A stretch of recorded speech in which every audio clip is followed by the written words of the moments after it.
Welcome to Psychology Today. This is a show about bicycling in general and specifically about bicycle safety. And I'm your host, Ann Morrill. Thank you for joining us. And thank you to our crew in the control booth who is making this show possible. And thank you to Northwest Bicycle Safety Council, the producer of Psychology Today. We at Northwest Bicycle Safety Council really appreciate your support throughout the year, and thus far in 2014 we've placed about 1,084 helmets on local heads, and in other words we've covered 1,084 little brains with a safety device. So thank you for your ongoing support, and we'll keep working on your behalf and on the behalf of children around the community. Let's get on with the show. I've invited two guests and who I hope will encourage you to be riding in the near future.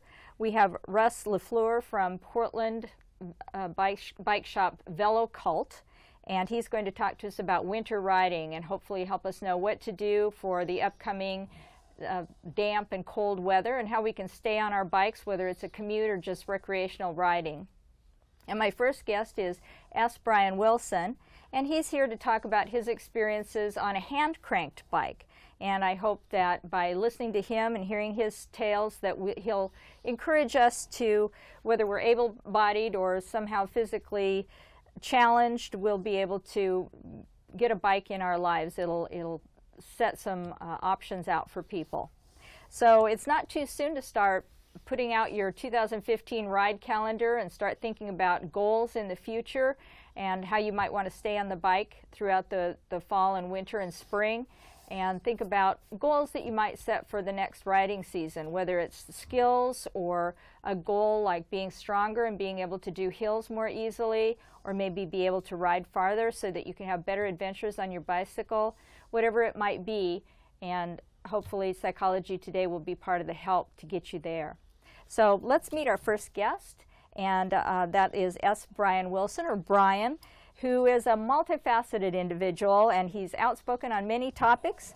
But our interest with Brian today for Psychology Today is his passion about the bicycle. So welcome, Brian. Thank you very much, and I'd like to expand the bicycle to the tricycle. Yes. And because that enables people who are a little fearful of their balance on a bicycle as they get older.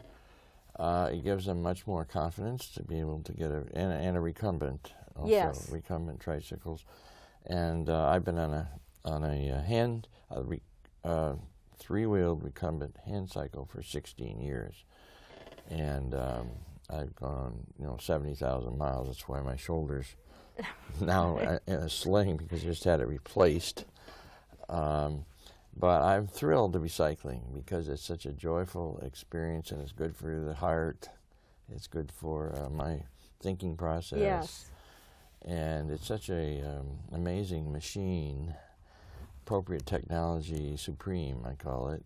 And so, yeah, I'm 73 and I'm a double amputee, so I'm encouraging people, whatever their condition or age, Yes. to think about cycling as a joyful expression of your life. And also it's just to me one more cycle is possibly one less car, and I'm very interested in alternatives to fossil fuel transportation. Exactly.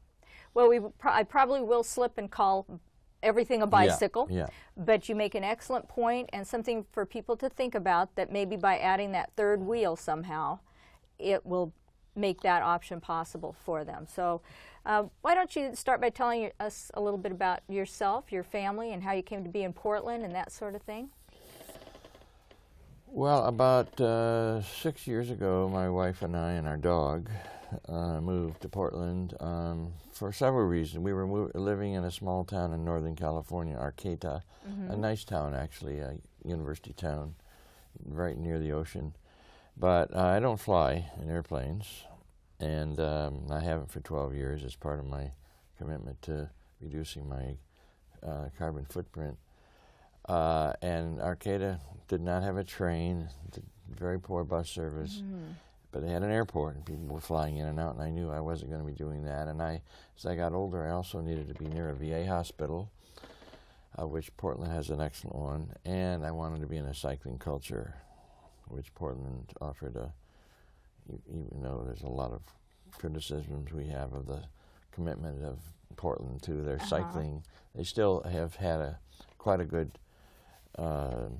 record fairly in the last 20 years of encouraging cycling and cycling infrastructure. So we have an Amtrak station, we have a VA hospital, we have a cycling culture, and those are three big reasons why we moved to Portland from Arcata. Both of us are independent workers. We're writers and organizers, and so we're not dependent upon a job. Yeah, that helps. We create our own work and our own activities, and I live on a VA pension.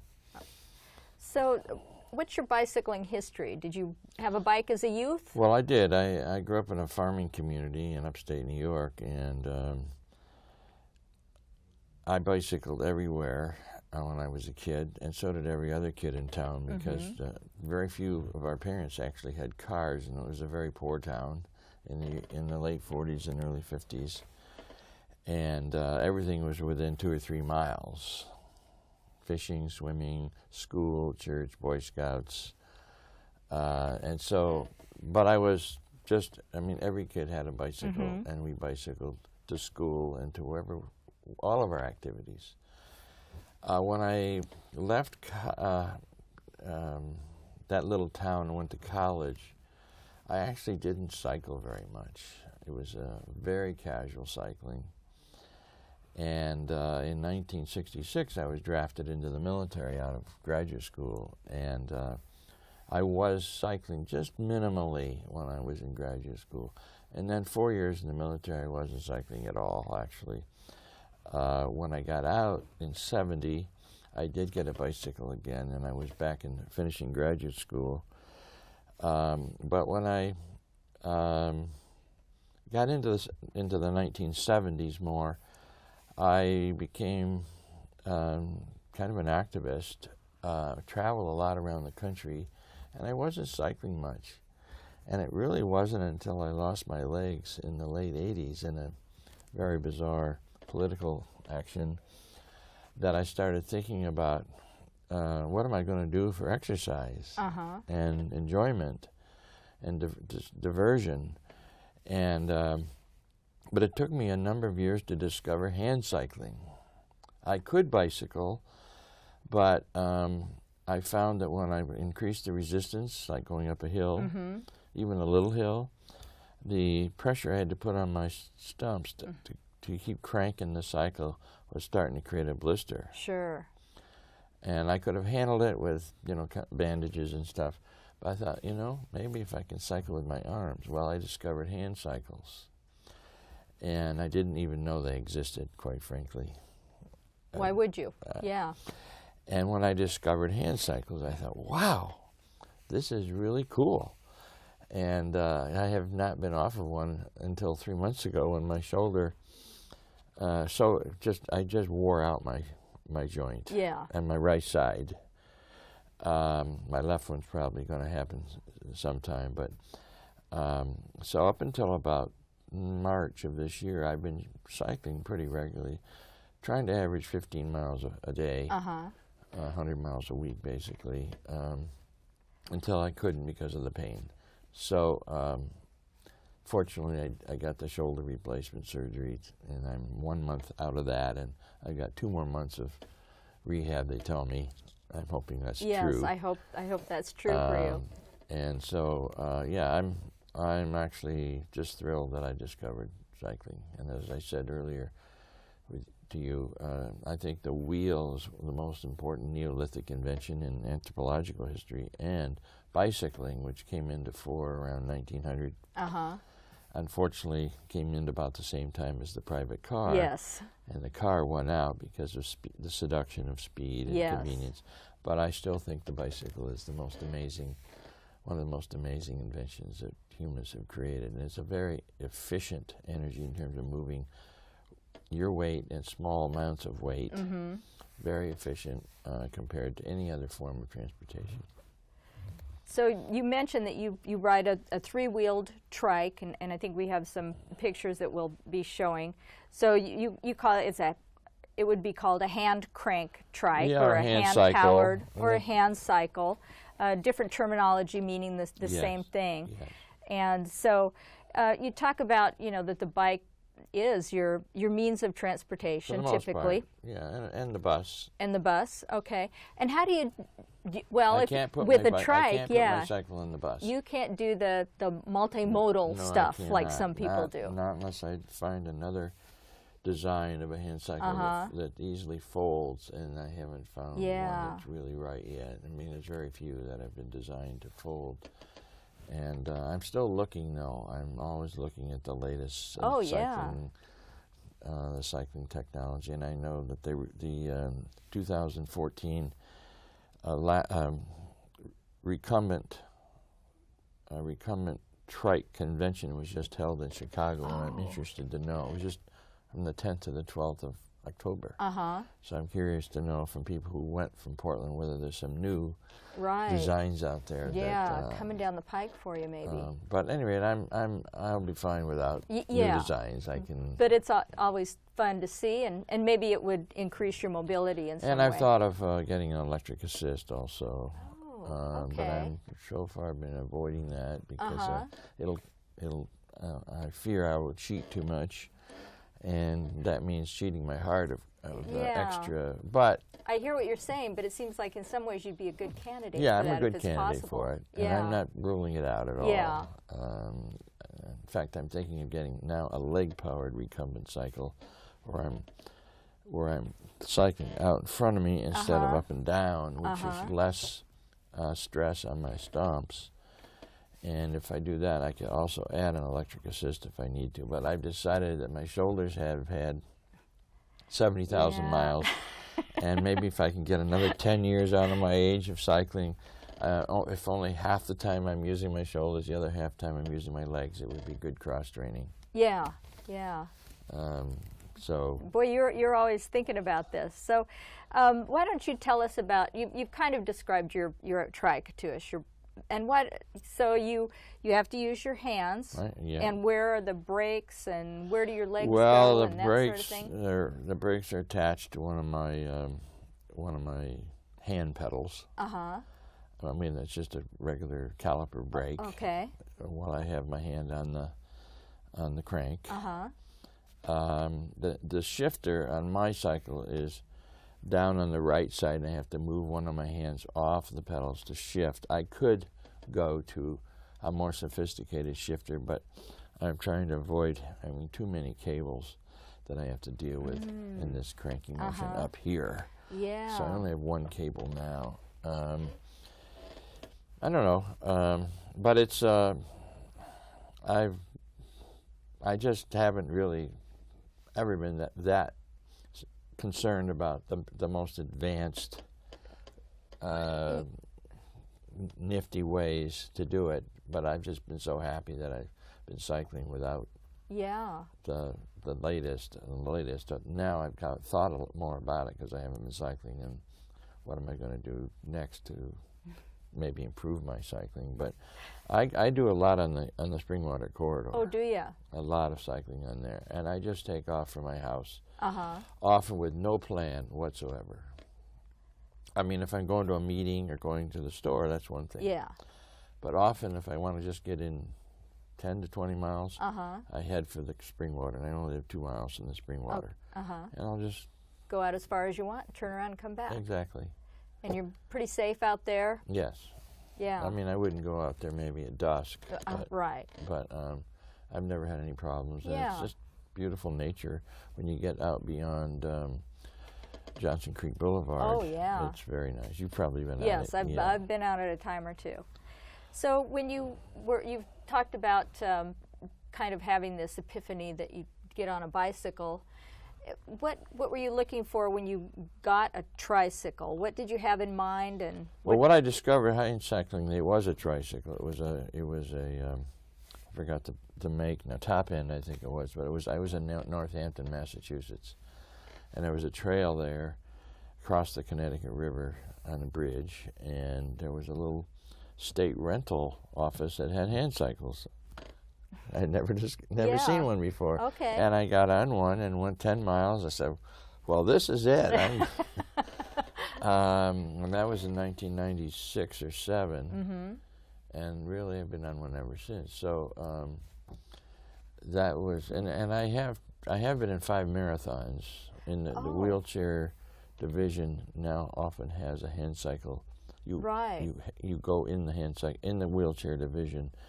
And the problem with that, of course, is I had to fly to get to the marathons, and I decided I was in Boston and New York and Los Angeles, and I was in Portland when I cycled from my house.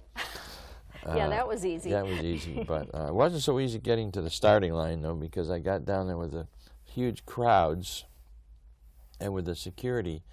They weren't letting me up to the starting line. I think they thought I was joking that I was a registered. But I've decided just do local stuff. Although I've cycled to San Francisco from Portland, I've cycled to Seattle, but always with a few other cyclists. And because I'm a hand cyclist, I do like to do rides with others, but generally, most of the others that I've have ridden with are bicyclists, and they can go faster than I can. Oh, okay. So I'm used to generally cycling by myself. Uh-huh. But when I cycled to San Francisco, I cycled with one other cyclist, and then to Seattle with about 12. And I think that we just saw a picture of that, doing that. So you're an activist. You've talked about that you have a lot of different interests and strong opinions about things, but bicycling is a passion too. Oh yeah, it's very much a passion. And prior to having shoulder surgery, I'm sure you were, a pretty known vision out on the spring water and familiar, and certainly in the local areas where I cycle. Yeah. In fact, I've been walking in my neighborhood this last month, and people saying, "Oh, how come you're not a cyclist?" Exactly. Yeah, they're used to seeing you. Shoulder replacement because I was cycling so much. And two, you and I met on a radio program because we were, let's say, over the age of 50. Yeah. And so you're kind of getting to be, I would say, an icon in the city of Portland, wouldn't you? Is that a mantle you want to wear, or not particularly. You just want to do your thing? I mean, I'm discovering more and more that I'm an elder. Uh-huh. But not necessarily as a bicycling elder. I mean, I should say that I was in Vietnam in '69, and that's where I had my philosophical epiphany. Mm-hmm. Everything changed. And so from that, I have been kind of an experimenter since I discovered that I probably wasn't going to do the things I thought I was going to do because I thought completely differently. And so I have been in the veteran peace community. I've been kind of an icon because I've been such a spokesperson against what mostly the U.S. is doing. But I'm with other vets that feel similarly. But I have cycled in 2006. I cycled to the VFP Veterans for Peace Convention in Seattle.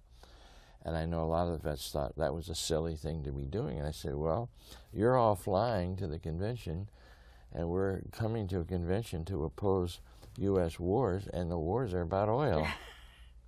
And I said, I'm just trying to make the connection that cycling is not just good for my heart and good for my teenage feeling of joy, but I'm also saying I'm trying to reduce my dependence on the very policy that our country is going to war to support our oil. So, so just in the fact that I'm a cyclist within the veterans community, I have stood out. Yeah, I imagine so. And cycled, to the convention, cycled right into the plenary big room. Hi, folks. So you mentioned the Springwater Corridor. That's a great place for Portlanders to bike. What other Portland bike scene elements do you enjoy? Having come here deliberately for part of that? Basically, I just like being on streets that that are either a greenway or somewhat a designated bikeway or have a bike lane. I think Portland's way behind in protected bike lanes. They're behind New York. They're behind Buffalo. They're behind Philadelphia, even, where they have protected lanes with like barricades. Barricades. Yes. And Portland's way behind in that respect, and that would make cycling so much more attractive to more people. But I do it anyways. I did get hit last June on my cycle for the first time. Tell us about that. You did get hit by a car, and tell us about that experience. I was at a stop sign waiting for this SUV to go by.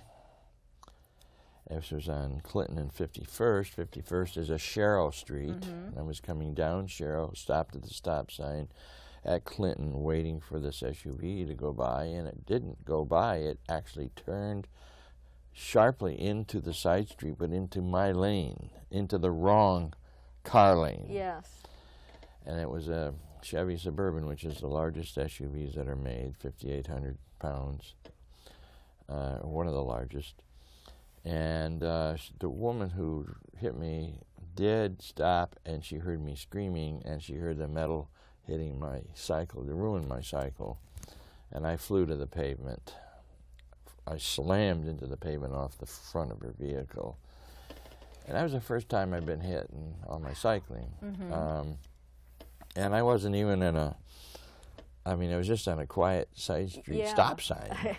So you're never completely safe on the street. No. And she was appalled. I was pretty badly bruised, but I had no broken bones. I was in physical therapy for 8 months, but it re-traumatized me to an event in Vietnam that happened at the same time. It was an anniversary of an attack I went through with others killed, and so I got re-traumatized and had to go into trauma therapy. And I'm still actually in trauma therapy, and that was June 3rd, 2013, and this is October. Yeah. So I've been, in fact, it took me a little while to get back on my cycle. Yeah. When I got my cycle repaired, I was a little anxious about going back on the street, even though I live on a quiet side street. Yeah. But you don't stay on a quiet side street very long. If you're going to get from here to there, probably not. So, but I got over it, and I have a mirror. I have a big flag. And I look in the mirror all the time because I'm very aware of how vulnerable I am, as all cyclists are. I'm a little more because I'm a little lower. I'm recumbent, a little bit lower. And that's the flag. The flag. So I'm not going. I don't want to stop cycling. Well, good for you, because that's a big deal. Well, it's to get back on. And I want to encourage people to cycle, no matter how old they are and what their physical condition is. And so there's often a kind of bike, something that maybe you don't know about, that can help you with your particular. Well, the recumbents are great for elderly and handicapped people. Yes. You have more confidence of security, not tipping over. You're a little lower. I don't have quite the power on the hills, but you can also get an electric assist. Yeah. And I see a lot of elderly people on the Springwater that are in a group. So there's a group exercise. Might even be city sponsored. I don't know. Like on the Willamette Greenway too. On the Willamette, I've seen groups of them. They probably go to different places. Yeah, I'm sure they do. You're right. And I'm always in the Sunday parkways. Yeah. Yes. Oh, those are just a blast. Good for you. Yeah, those are. I've usually done all 5 quadrants in the city. I didn't do it this summer, but you're out with 20,000 cyclists, and everybody's having a good time. I mean, it's really a blast. It is. It's just a great thing about Portland. It is, and I cycle downtown a lot, and I cycle along the river, and my wife and I go out to dinner on our cycles, and we go to the movies sometimes on our cycles, and so So you mentioned some different safety factors. I mean, you use a flag, you use mirrors. I have lights. What do you consciously think about safety, helmet? Well, my mirror is on my helmet. Okay. So without my helmet, I don't. To me, the mirror is probably the most important thing when I'm cycling. I'm looking in that mirror constantly. As I'm looking at the road, I'm looking in my mirror and being conspicuous. Okay. Flag, at dusk, lights, rear lights, and I have a headlamp with, I think it's 1,000 lumens. It's very bright. You just have to be very aware. I mean, you can have the mirror, you can have the flag, and you can have the lights, but it depends upon a driver of a tank, of a vehicle, to be aware also. In your particular situation, it doesn't have anything to do with you being defensive or anything. There was nothing you could do. There was nothing. I was stuck, and Yeah. I screamed as I was hit, and I thought, oh, God. Now, do you think, what role did the helmet play in that particular instance? Well, Did you hit my your head did, actually, the way I hit the pavement, my head didn't hit the pavement. My shoulder, my hip, and it broke both my prosthetic legs. Oh, yes. And I was black from the contusions on my thigh and rump, and it also hurt my lower back. But that's why I was in physical therapy for 8 months. Yeah. And so in that case, I mean, I always wear a helmet. But in that case, my head didn't even hit the pavement. It was mostly my pelvis. I thought I broke my pelvis, but I didn't. So I'm glad. I'm glad too. And so, I wouldn't cycle without a helmet. But I know there's cyclists that don't believe in helmets. Adult cyclists. Right. But because of my mirror, to me, it's indispensable. And my light, I have a light on the back of my helmet as well as on the back of my cycle. Yeah, yeah. With your Can't be too recumbent. conspicuous. Yes. So just kind of in closing, what encouragement would you give to people that are contemplating riding but feel maybe they're a little too old or they have some physical disability? How would you encourage people? Well, I would encourage them to consider a recumbent tricycle. And there's only one place in town I think you can get those in Portland. You can get them in Seattle and maybe in Corvallis, but the Coventry Cycles in Portland at 20th and Hawthorne. And we've had them has as a guest. They have a huge, in a small space, they have huge inventory of various kinds of hand cycles. The tadpoles, 2 wheels in the front, 1 in the back, and then the Delta with the 2 wheels in the back and 1 in the front.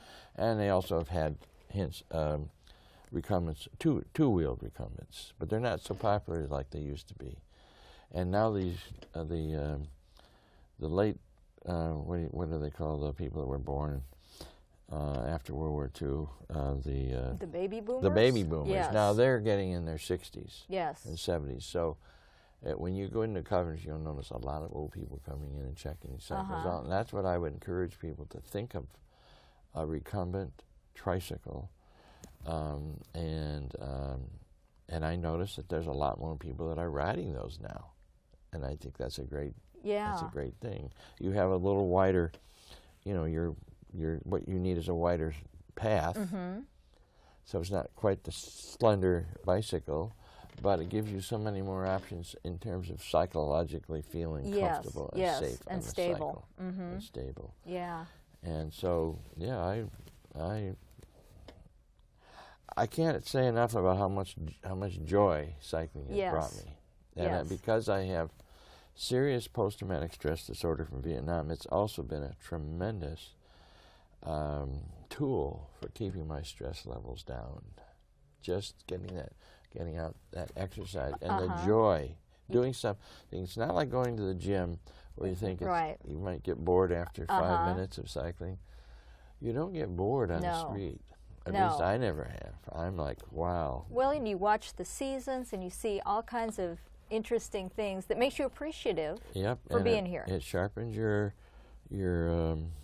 being awake and being observant of you're going 10 to 20 miles an hour and you're able to actually participate in the journey. Yes. And interact with the butterflies and the birds, and you know, you're not going so sights and fast. the smells. Yeah. So to me, it's, as I said, it's one of the greatest inventions. Bicycle and tricycle are the greatest inventions of humankind, and here we are still stuck in king car culture, and all of us are pretty much. Yes. And I don't like it, though. I have to say, I don't like it at all. Well, hopefully by December you'll be back on your trike I sure hope so. And setting an example again. Thank you so much, Brian, for joining us. Oh, thanks for inviting me. A great story. We're going to go to a video now about bicycle safety, and we'll come back with our second guest, Russ Lefleur from Portland, well, Velo Cult, a Portland bicycle shop. And again, thank you, Brian, for joining us. Thank you.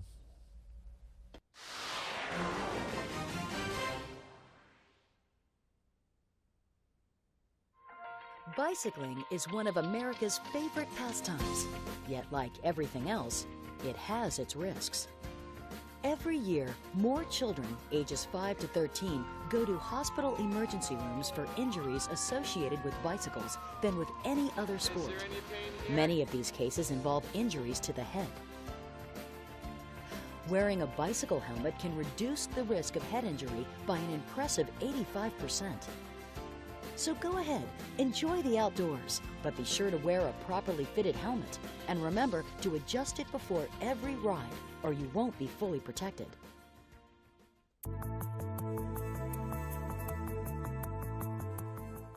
If you will be buying new helmets, be sure from the label that they are CPSC certified. If you're using an older helmet, make sure it is Snell or ANSI approved. And there are even some dual certified helmets that can be used for bicycling and skateboarding. And whether there is a bicycle helmet law in your area or not, it's a smart idea for everyone to wear a helmet. And adults, it sets a good example for the kids.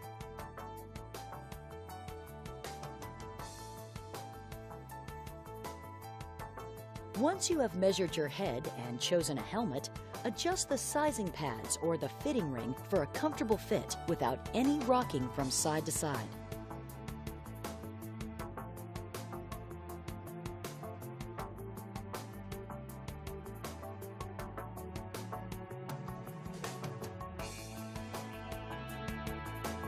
The helmet should sit level on your head and low on the forehead, no more than 1 or 2 finger widths above the eyebrow.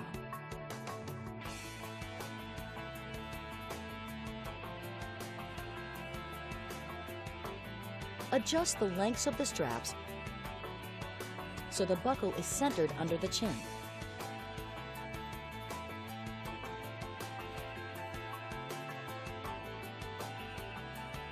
Adjust the slider on both straps to form a V shape under and slightly in front of the ears. Lock the slider if possible.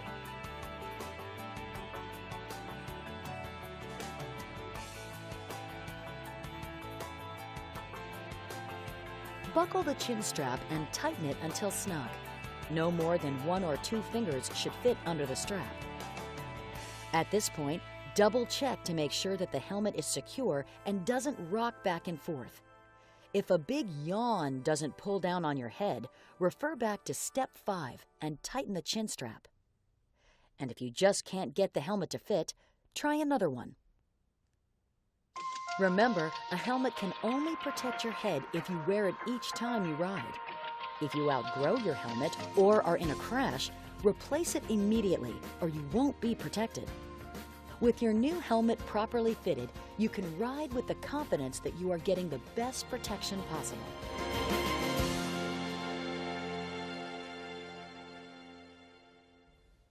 Well, that's a kind of a basic idea of how to fit a helmet. And next time you put your helmet on, take a few minutes to look in the mirror and see how it's fitting and how it might need to be adjusted so that should you fall, it's going to stay on your head and do the job that it's intended to do. That's really vitally important. And we really encourage a good helmet fitting. If you need help, certainly come to one of our bike fairs, Northwest Bicycle Safety Council, and we'll help make sure that that helmet's on your head properly. And Bruce Buffington is an expert helmet fitter. So we're back with Psychology Today, and our guest is Russ Lefleur from Portland. I keep calling it the wrong thing now. Got it wrong in my head. Velo Cult. Yeah, Velo Cult. Yes, Velo Cult Bike Shop and Tavern. Correct. Thanks for coming, Russ. Yeah, thanks for having me, and I appreciate it. You say the name of the business, and I'm not going to say it anymore. Why don't you start by telling us a little bit about yourself and your family and how you came to be here? Well, I am about 8 months new to Portland. Oh. I chased some romance and ended up here. Sought out the opportunity to advance in my career, especially in the cycling community. A lot of people realize that cycling in the industry is very large here, as well as cycling in the community is very, very large. We're one of the cities that people look to for public transportation, as well as innovations in the sport. So. And you're right. That's Portland in a nutshell. What's your own cycling history, and how does the bicycle fit into your lifestyle right now? Well, I grew up cycling. From the age of about 8 to 10, I was racing BMX. Oh. I raced BMX for about 8 years, well, a little bit more. I raced till I was about 15 to 16, and then after that, obviously, got a little bit further into cycling on the road with my father. My father has ridden to every state in the United States on his bicycle. He kind of got me started into what the touring age of this genre did, and since then I've pretty much been in love with bikes. Yeah, when you have 18 of them, it's kind of hard to get away. Oh man, you've got a fleet. Okay, I do. That's a big confession. Yeah. Okay, okay. Well, and it's interesting too that you're following in your father's footsteps. A lot of times we rebel a little bit at some point in our lives, so go a different direction, but you're Yeah. kind of following Yeah, that love. definitely. He's my hero. Anybody who has that much time in the saddle is definitely a hero of mine. So Well, good. And so you work as a manager at Velo Cult. I do. And it's Velo Culture is kind of but it's Velo Cult. Mm-hmm. So what is your role there as a manager? And tell us about the shop in general. Tell us physically about the shop, because it's different. We are unique. Velo Culture, which was brought from San Diego, was actually cut short with Velo Cult because we realized that there was actually a following. Being a shop that actually brought 5 standing employees from San Diego to Portland because of the cycling scene was somewhat of a cult. So we did bring a lot of fans. We brought a lot of customer base, but at the same time we brought the idea that cycling is not just about an industry standard, it's about a culture. And people always want to imagine a shop they can walk into without feeling overwhelmed, and they want to walk into a place where they feel comfortable and they feel that they can be entertained, as well as enjoy both adult beverages and non-alcoholic beverages as well. It's a great place for that. Let me interrupt you for just a moment, Russ, and we're gonna go to another video real quickly here about bicycle safety, and we'll be back in a moment with Russ, and we'll probably start over with that description of Velo Cult. Just a moment, please.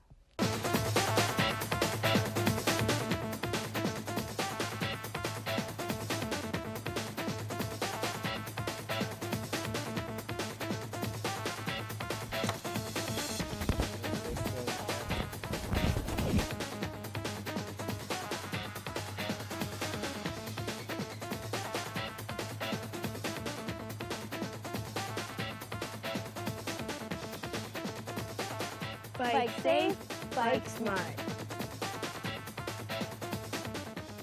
Hi, my name is Xander. And my name's Elizabeth. Over the next few minutes, we're gonna have some fun and talk about some pretty important stuff. Some of it you've heard before, but it never hurts to hear it again. And again. And again. So here we go. Did you know that just falling off your bike is enough to get a serious brain injury? So play it safe. Wear your helmet every time you ride. It can reduce the risk of head injury by up to 85%. And that's a lot. The helmet should be snug on your head and sit flat. The strap should form a V under your ear, and the chin strap should also be snug. 2 fingers should fit in between your eyebrow and your helmet. Also, make sure your helmet meets safety standards. Look for a sticker that says CPSC. This stands for the Consumer Product Safety Commission.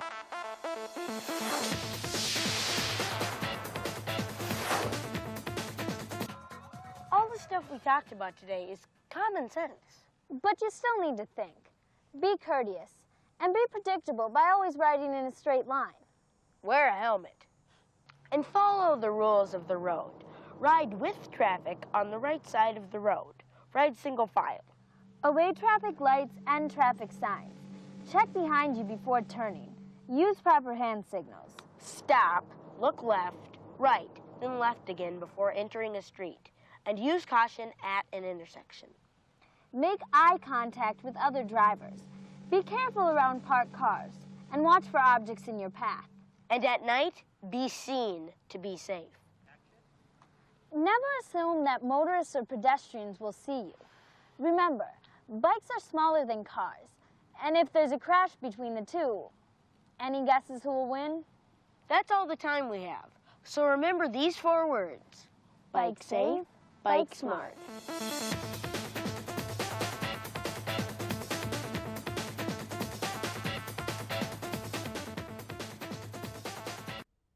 Hey, we're back with Psychology Today, and that was a good video on some quick bike safety lessons to remind us to ride safely. And we're here with our guest, Russ Lefleur from VeloCult Bike Shop and Tavern. And I'm going to ask him the question again to tell us about VeloCult. It's a bike shop in Portland, but it's kind of got a different focus. I don't know, it's just different physically. So I wanted him to explain that to us and tell us about it if you haven't had the opportunity to be there. So Russ, go ahead and tell us about VeloCult and their kind of philosophy and things. Of course. Being a bike shop is very simple for what some think, but we are a multifaceted facility, I guess you'd say. On top of being a professional bike shop in a setting where we do service, we also are a live entertainment space. We have the 5th-ranked craft beer tavern in Portland. And we also provide some movie space downstairs, and we provide a lot of different facets to anything that you can really think about and love of cycling. We pride ourselves on being different. And it's kind of an older, physically it's kind of an older building in the Hollywood district, is that right? It is. We are off of 42nd Ave and Sandy. Originally we have 5,000 square feet up top, and we also have 5,000 square feet below us in a basement.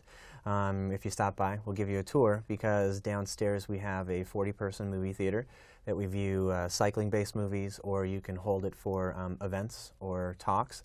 We also have a couple of little quibs down there that you can check out. It's one thing that you might want to see when you're on the tour. So, cool.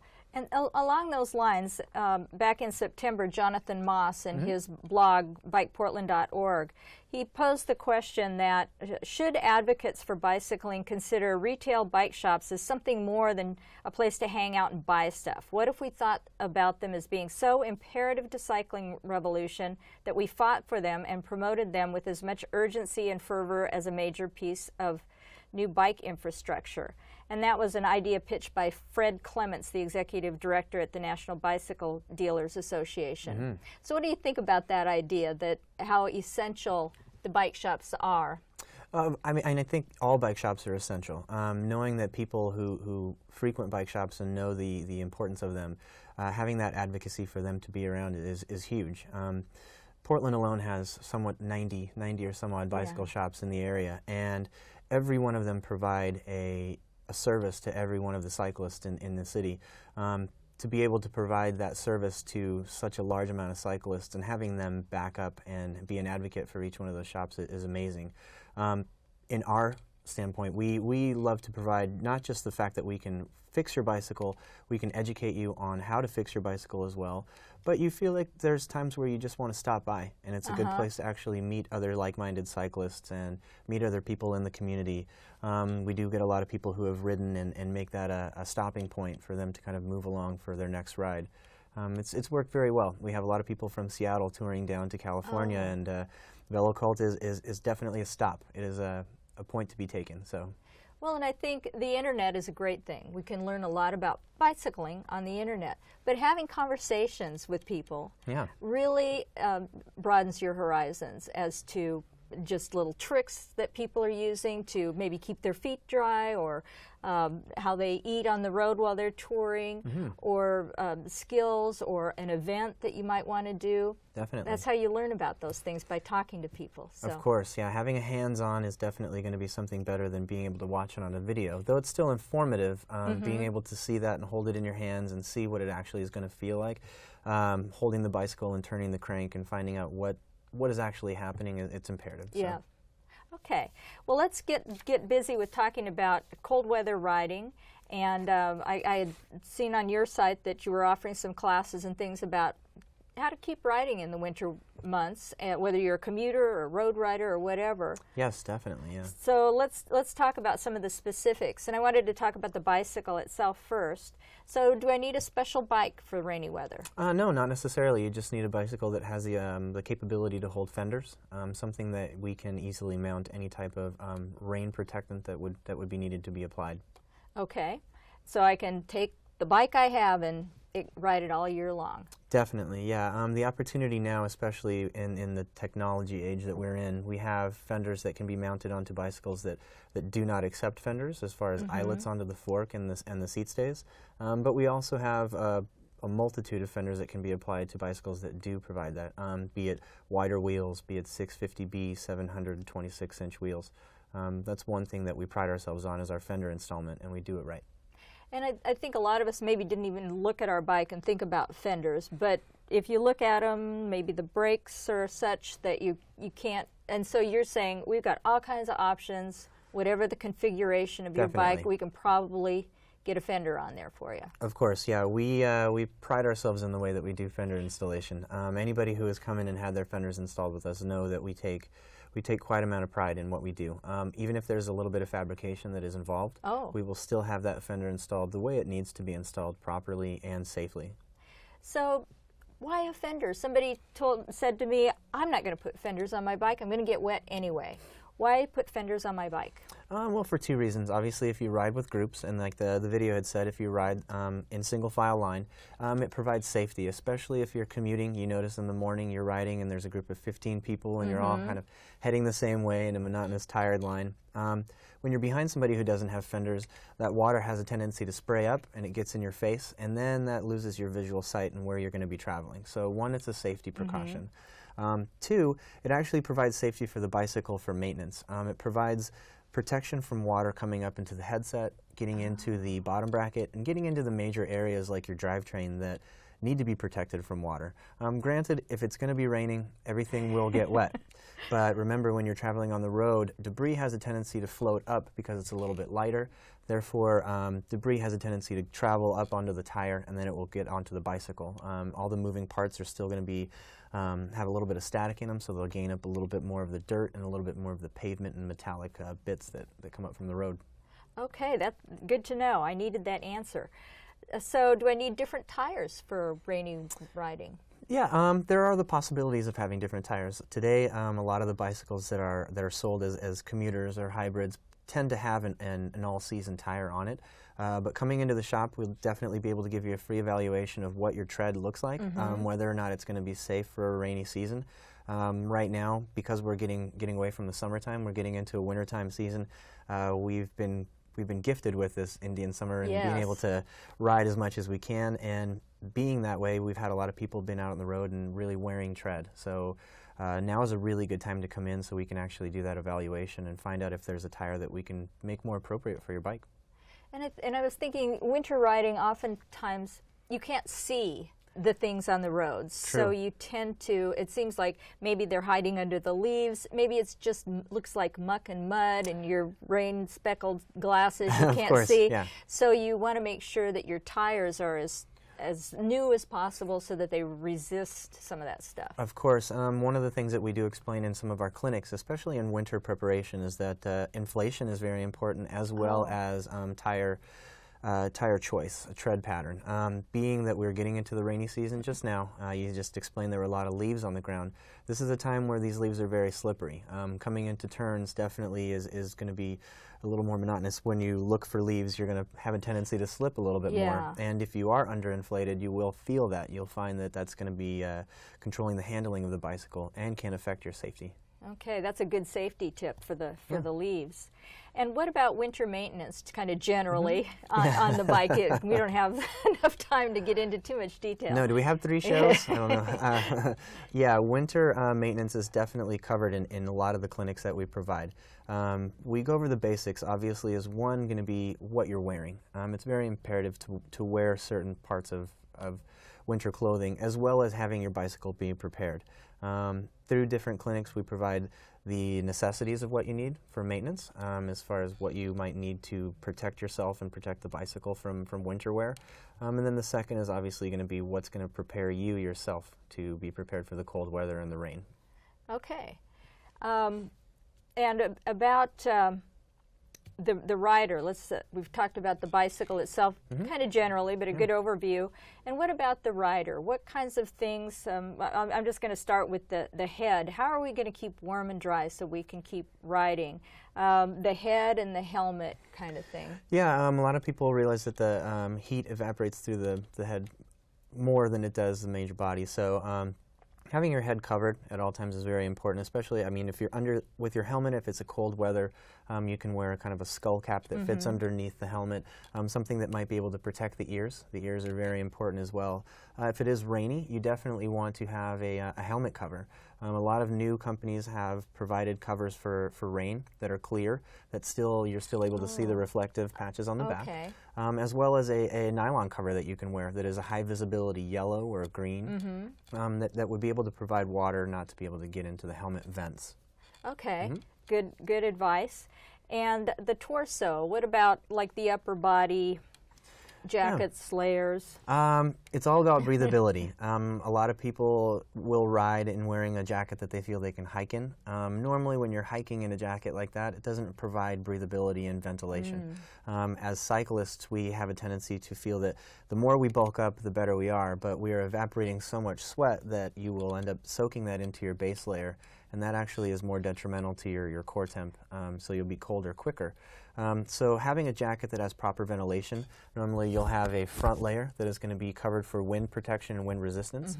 You'll have shoulders and sleeves that are going to be rain protectant and possibly reflective. If we're doing signals, you will have something along your sleeve. And then normally on the back, they're going to have some sort of a ventilation channel that you can have any sort of heat evaporate through. And then normally it will be a little bit longer towards the bottom of the jacket, and possibly have something that would prevent you from getting any mud if you did not have fenders, and a reflector, something to be seen as well as the light you might be wearing if you're riding from dawn to dusk.